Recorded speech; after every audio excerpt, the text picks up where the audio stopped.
Hello everyone, and welcome back. In this video we're going to continue our exploration of fractional calculus by taking a very closer look at the fractional power rule for derivatives. Let's just go over some of the basics that we discussed last time so that everyone's sort of caught up to speed on a couple important principles that we're going to need for this exploration. So let's start off with the factorial operator. So the factorial operator takes the natural numbers and also the number 0 and maps it to the natural numbers in the following way.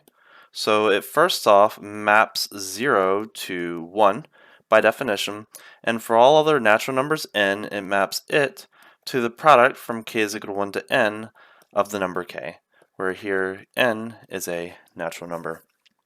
So it's very important to remember every time you're talking about, for example, extrapolation of discretely defined functions, that infinitely many extensions of this relation factorial exist. But there is one particular one that historically has some fame associated to it, and that of course is the gamma function. So we know that the factorial function can be extended to gamma of n plus 1, where the gamma function of n plus 1 is equal to the integral from 0 to infinity of t to the power of n e to the minus t dt. So also keep in mind one of the important properties of the gamma function is that the domain of the gamma function is equal to the entire set of real numbers except for 0, -1, -2, up to negative infinity.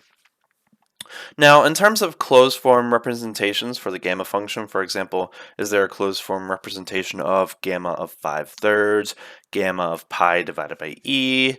At the current time, there doesn't appear to exist a nice representation, for example, in terms of logarithms, exponential, sines, cosine, and the basic, at least current, elementary functions, right? But there are some formulas that are known to us. For example, you can represent the gamma of half integers via the property 2n, the quantity factorial, divided by 4 to the n factorial times the square root of pi.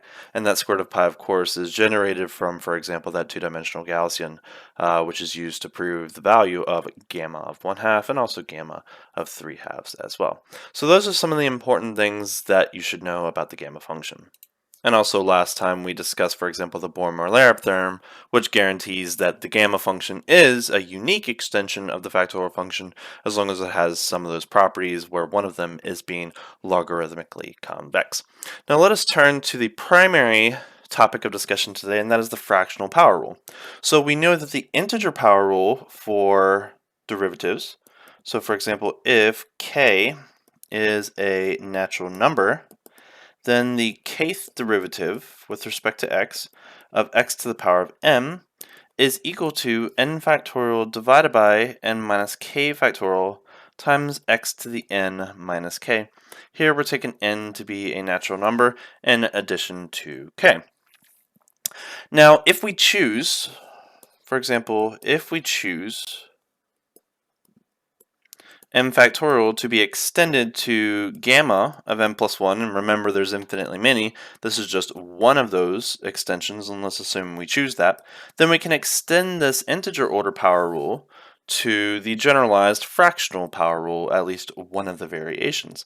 So one can show that the alpha derivative with respect to x of x to the power of m is going to be equal to, so n factorial is going to be mapped to gamma of n plus 1, and on the bottom we're going to have gamma of n plus 1 minus k, and then we're going to have gamma x to the power of n minus alpha.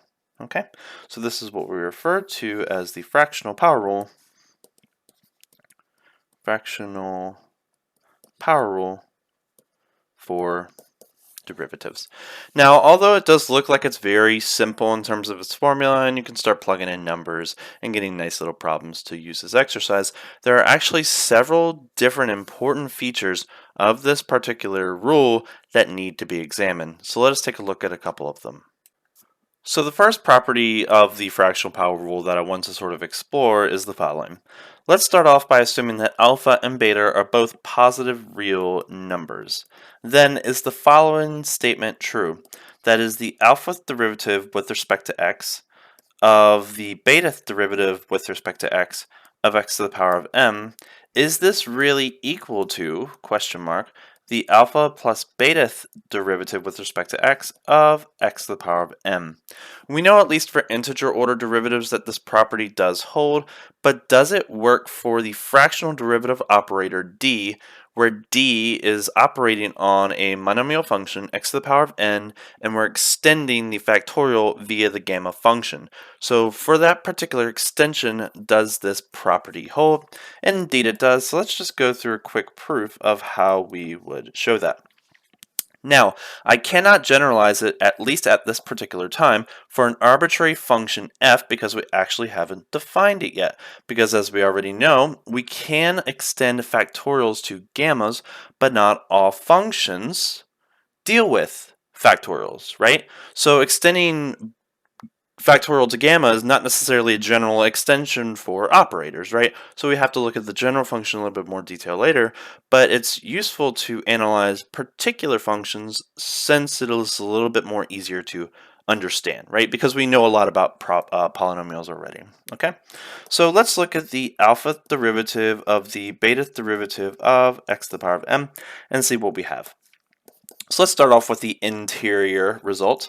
So that's going to result in the alpha derivative of, so what's the beta derivative of x to the m?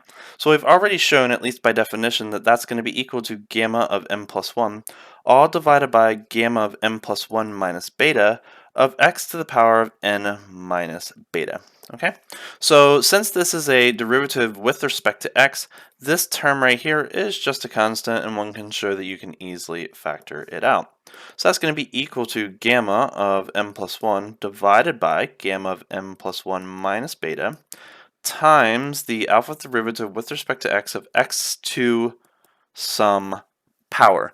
And we'll talk about some limitations to what that power can actually be in just a few moments. So what we can do is now apply the fractional power rule on this particular monomial. So what is that going to be? So we have this constant in front, so let's just rewrite that. So gamma of m plus 1 all divided by gamma of m plus 1 minus beta. And then times, so we're now going to have a new constant. So that's going to be gamma of that power plus 1 divided by gamma of n plus 1 minus beta, now minus alpha, and that's going to be x to the power of the power minus that derivative order. Okay, so what do we have going on here? So notice that this particular gamma result is present in both the top and the bottom, so we can easily cancel them out. And then what are we going to be left with as a result? So on the top we have gamma of m plus 1 all over gamma of m plus 1 minus, and I'm going to write this as alpha plus beta of x to the power of n minus alpha plus beta. Okay, so this, remember, is the alpha derivative of the beta derivative of x to the power of n. So if we replace the power rule of alpha plus beta with some other number, let's call it alpha plus beta, that's precisely equal to the alpha plus beta derivative of x to the m. So it definitely does work. So that's really good. So at least this iterative derivative rule for monomials does hold for the gamma extension factorial version of the power rule. Now, this strategy is very, very important, and let me sort of explain why. Because it sort of motivates how we're actually going to attempt to generalize this operator d for an arbitrary function or fractionally differentiable function f. And what is that? So let's look at a particular example. So example, suppose we're interested in finding the 7.3 derivative with respect to x of some function f of x. Although we haven't really defined what this operator means for an arbitrary function f, this recursive property of derivatives still ideally should hold, right? So if we were to define it, what domain for alpha should we define it on, right? So if this is truly the case, we can actually focus on this number 7.3 in two terms, the integer part and the fractional part. So if we rewrite this in another way, this is precisely equal to the 0.3 derivative of the 7th derivative with respect to x of f of x. Now, generally speaking, this operator d is a fractional order derivative, but we're trying to extend the integer order derivative to that arbitrary operator, but that precisely is a natural number, and we can use our traditional classical derivative for that particular calculation. That means this is precisely equal to the 0.3 fractional derivative of the seventh standard derivative with respect to x of f of x.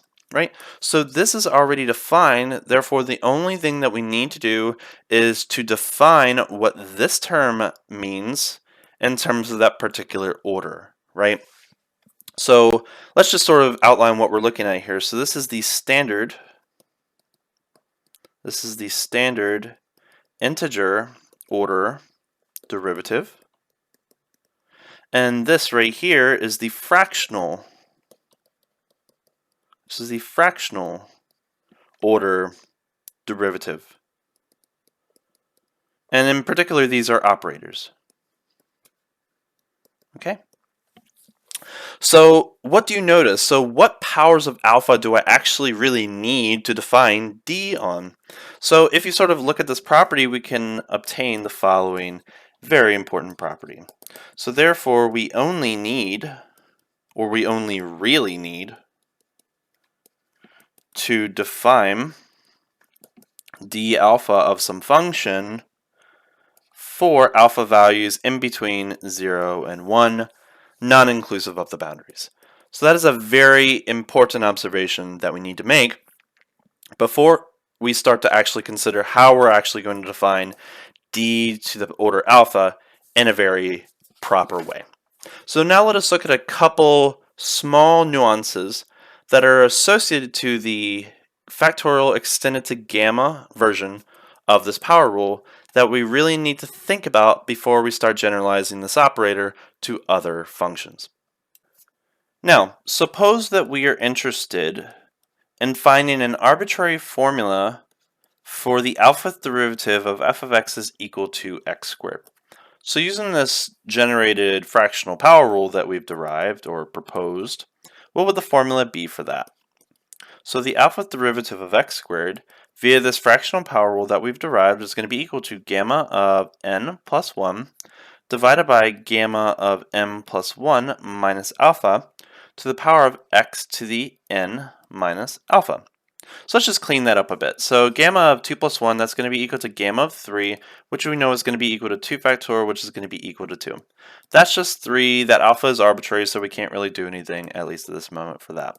So that's going to be equal to 2 divided by gamma of 3 minus alpha times x to the power 2 minus alpha, and that is the general relation for the alpha derivative of x squared.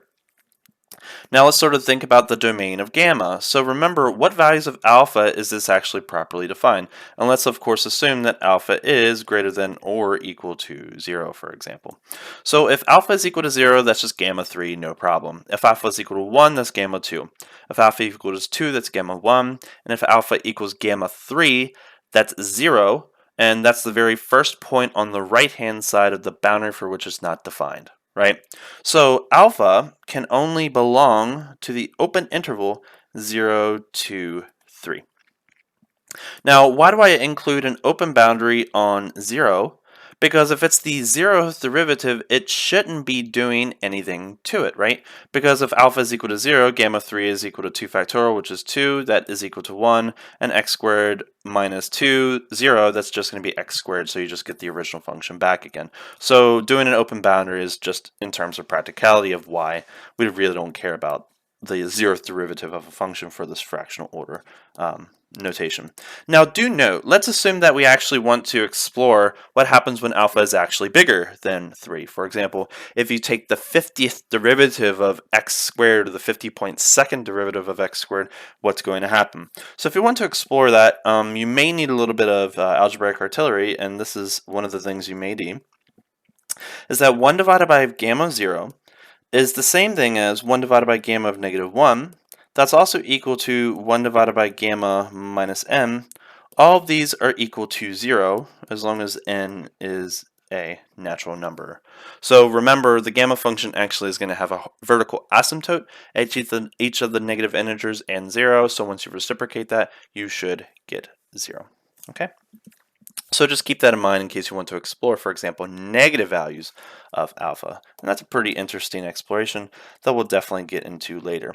So now let's go back to this important property associated to the fractional power rule for derivatives. And what is that? So a nice little rule that you should know. So the alpha derivative of x to the n is properly defined by this extension. And what extension am I referring to? I'm referring to the factorial to gamma extension for all alpha n02 n plus 1. And why is it n plus 1? Well, you sort of can do a mathematical induction argument. That's 2, that's 3, that's 1 more than 2. Okay, so that's nice. So, what is the n plus 1th derivative of x to the power of m? Right? So you can sort of think about that. So what is the second derivative of x squared, at least in the ordinary derivatives case? So the first derivative is going to be 2x, and the next one's going to be 2, and the third derivative of x squared would be the first derivative of 2, which is going to be equal to 0. So is the fractional order operator d n plus 1 of x to the n, is this equal to 0? I'm going to put a star by that because the answer is sort of equal to 0. There's actually one point in the domain of x to the n, because remember, the domain of x to the n is minus infinity to infinity. There's actually one point in this domain for which this statement is sort of not true, right? And we're definitely going to explore that in just a moment. But before we get into that exploration, I just want to quickly mention some graphical interpretations that you can use for fractional derivatives. So some graphical perspectives. Okay, so let's consider, for example, our friendly function y is equal to x squared. And if we look at the first derivative of that, that's going to be here. So y prime, that's going to be equal to 2x. Let's assume that's the graph, right?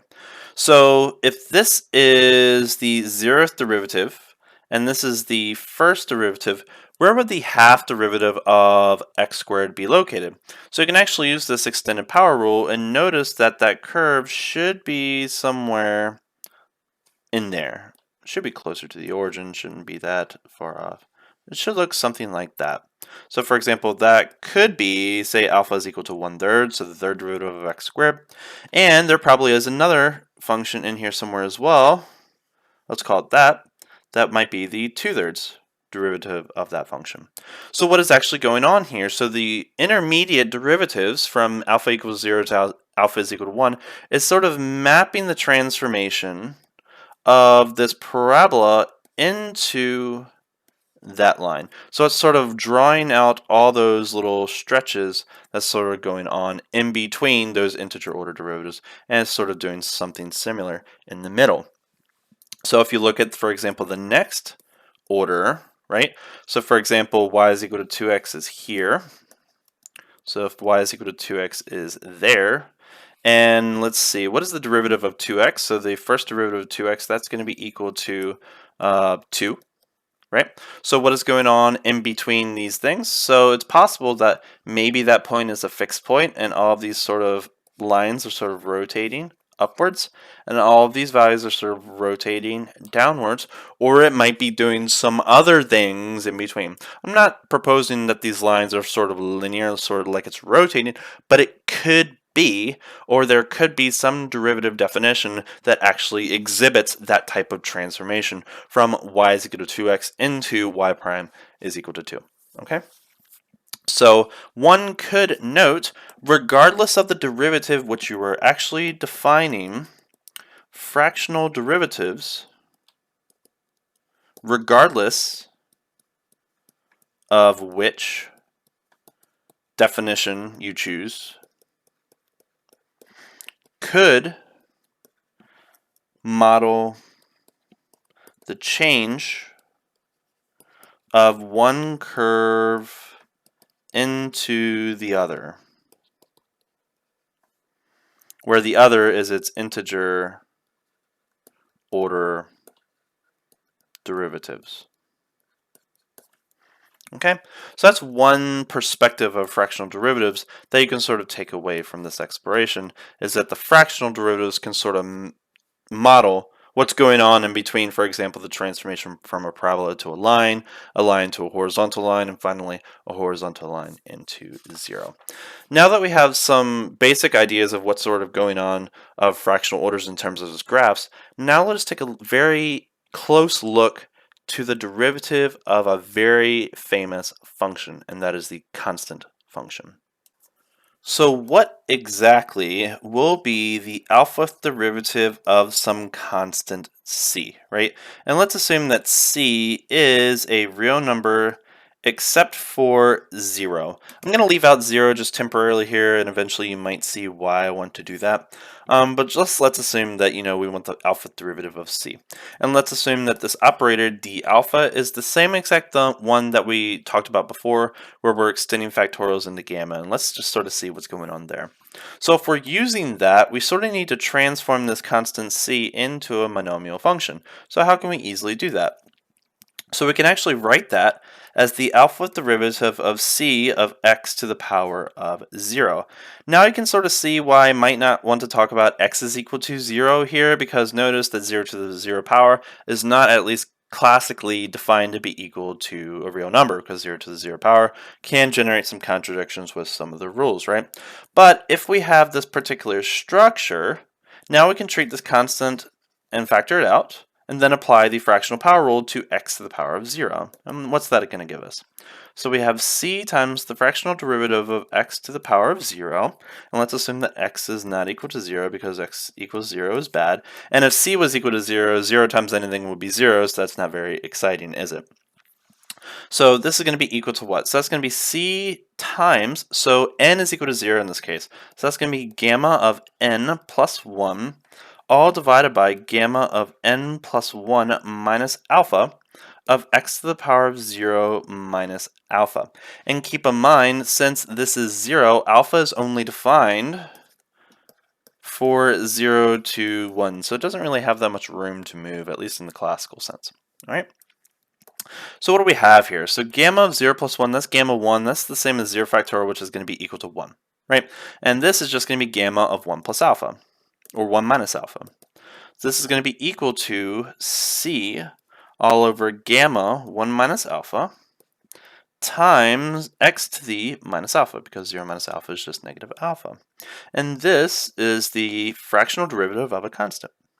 Now, it's a little strange in this form because I personally don't like negative exponents, but you can actually rewrite this in another way, as you probably already know, that the alpha derivative of constant is equal to c all over gamma of 1 minus alpha. So that's just a number, right? So let's actually just leave it alone here. And let's write this other part as 1 over x to the power of alpha. Right? And this is where we're extending the alpha derivative definition of monomials via the gamma function. Okay, so let's just look at a numerical example and see what's going on here, because this definitely looks a little bit strange, right? So for example, what's the half derivative of 5? Right, so using this definition, that's just going to be 5 divided by gamma of 1/2 of 1 divided by the square root of x, right? Which is going to be equal to 5 divided by the square root of pi times 1 over the square root of x. Right? And what exactly does this function look like? So remember, the function that we're transforming is y is equal to 5, so that's just a horizontal line. What does this curve look like? So 1 over the square root of x is going to have a vertical asymptote on the right of x is equal to 0. So if we sort of draw that out, we're going to have a function that sort of looks like that. Right? So our old curve is up here.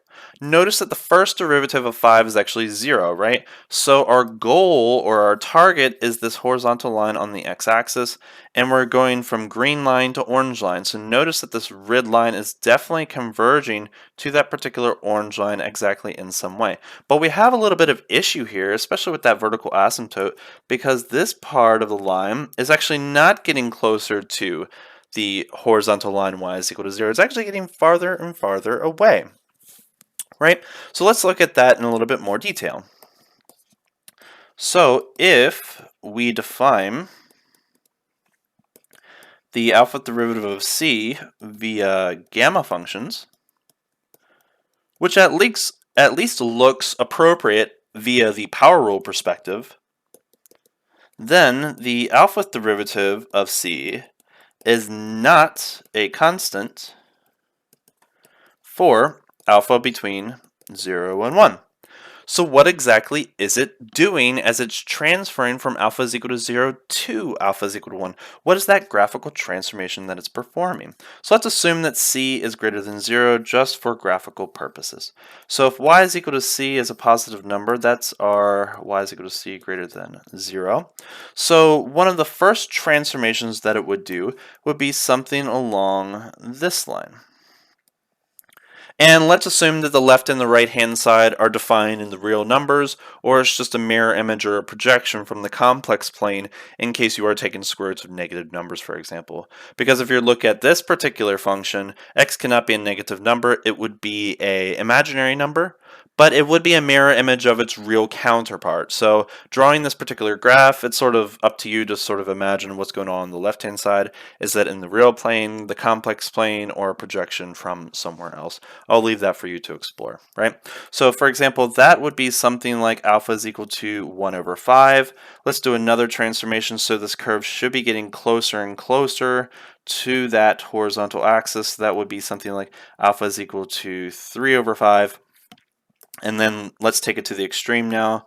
So this curve should be doing something like that. So that's, for example, alpha is equal to 4.7 over 5 or something like that.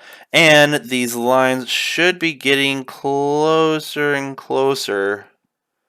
These curves definitely aren't drawn to scale, but that's, for example, alpha is equal to 4.9999 out of 5. So something really close to 1. So do you see what's going on here? It's sort of getting close to y is equal to 0, but it's sort of squishing this vertical asymptote closer and closer to that vertical y-axis. So it's pretty much becoming the y-axis. So the only point as alpha tends to 1 that's going to be excluded is that particular point, x is equal to 0. But since we've already excluded that from the domain, that's actually not a big deal. So what is the general formula for the derivative, the full derivative of a constant in terms of its limit as alpha approaches 1? So one can show, at least from this, you should be able to generate a proof, as alpha approaches 1 from the left, and why is it from the left? So let's think about that. So notice we're going from 0 to 1. Right? So alpha starts at 0 and alpha is getting closer and closer to 1 of the alpha derivative of c. What is this equal to? Notice that this is getting closer and closer to y is equal to 0 except for 0, because at 0 it's practically equal to an infinite value. So this is usually represented as delta x, where delta x is equal to 0 for x not equal to 0, and positive infinity for x is equal to 0. And this, in case you aren't already aware, is sometimes referred to as the Dirac delta function. Right? So we have this interesting little property for the alpha derivative of a constant as you get closer and closer to 1 from 0. So that's a very pretty interesting property.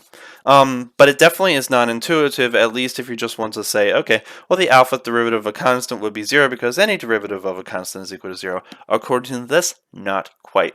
Now, notice I did mention that there are several operators of d alpha that could be considered. The factorial to gamma is not the only one. So, is it possible that there are other extensions that are more appropriate than this one?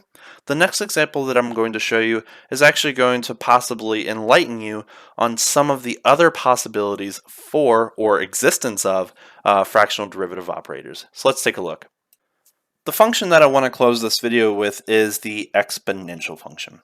So remember that the first derivative of e to the lambda x is going to be equal to lambda e to the lambda x. The second derivative of e to the lambda x would just be equal to lambda squared e to the lambda x.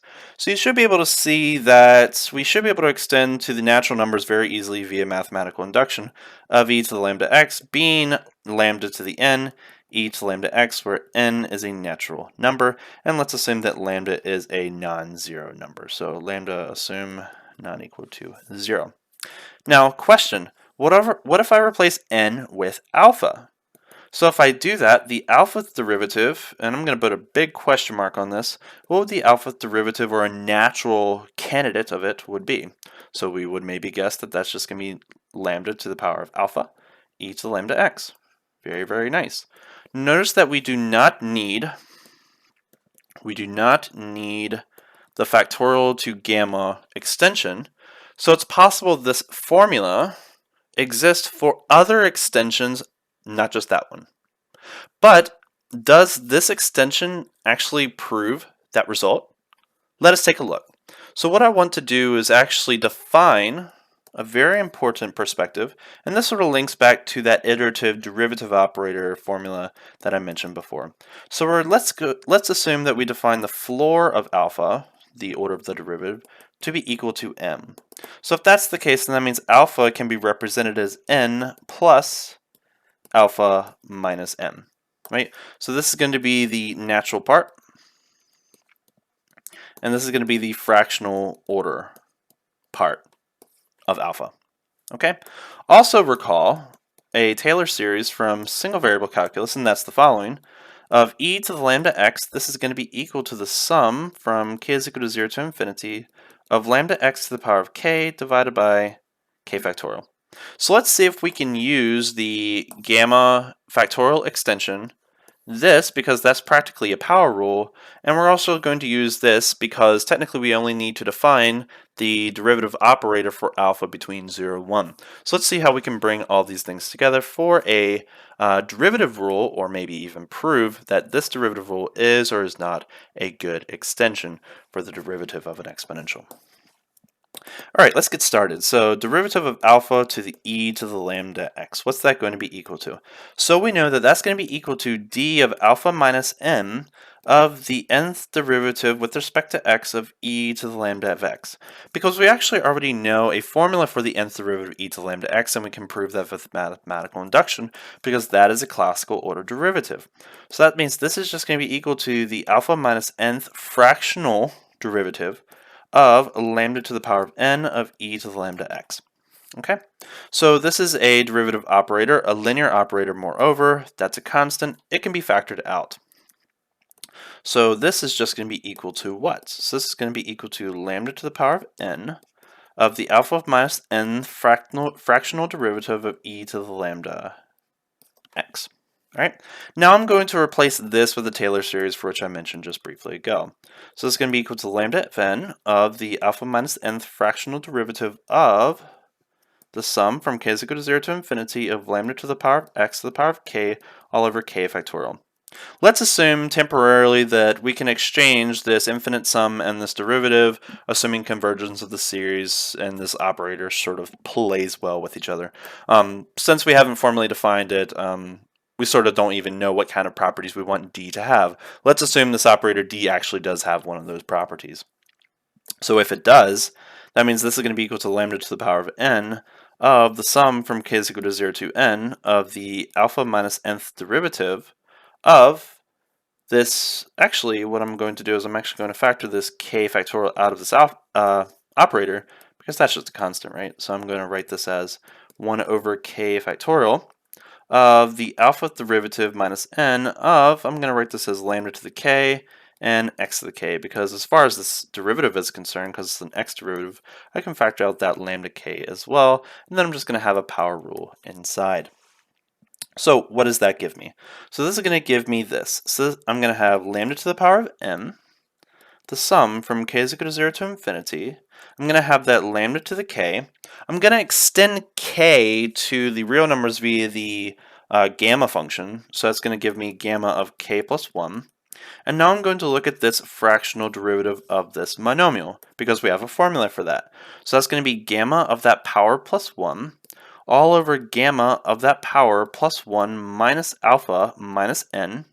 Actually, it should be plus alpha. Well, wait, where's my n? Should be alpha minus n, and the negative changes to a plus. There we go. And then what are we going to be left with the power? So it's going to be x to the power of k minus that power. So it's going to be minus alpha minus n, but the two minuses cancel to a positive. Okay? So that's wonderful. And notice that these gamma of k plus 1s cancel very beautifully, so that's nice. And we're just going to be left with what? So notice that I can decompose this x term by focusing on the k, since that's what our Taylor series, or this, I'm not going to call it Taylor series, but this power series is. And I'm going to withdraw this alpha minus alpha plus nth term and factor it out. So that's going to give me that the alpha derivative of e to the lambda x is going to be equal to lambda to the power of n times x to the n minus alpha, right? So it's a monomial term with a constant, times the sum from k is equal to 0 to infinity of lambda to the power, lambda times x to the power of k, because notice that both of them have a k on them, and they need to stay inside because the sum is with respect to k, all divided by this strange looking gamma term. So gamma, I'm going to write it as, let's do it, k minus alpha plus n plus 1. Let's do it like that. Doesn't really matter how, because at least for the time being, we don't know how to simplify this. Right? So that is our answer. So notice that this function is not the same as lambda to the alpha times e to the lambda x. These two functions are completely different in terms of their behavior. And you can maybe graph them for some values of lambda and x and notice that they are completely different, right? So they're not the same. So that may make you a little bit sad, right? So what can we conclude from this result? So maybe gamma extension is not the, I'm going to put it, most appropriate extension of the integer order derivative operator. Or, what could we say? Well, yes, it's not as simpler as that, but maybe that's actually the not good one. So maybe the simple version actually is not the most realistic one that we should be focusing on. Maybe that actually is the better version. So, or is it the most appropriate one?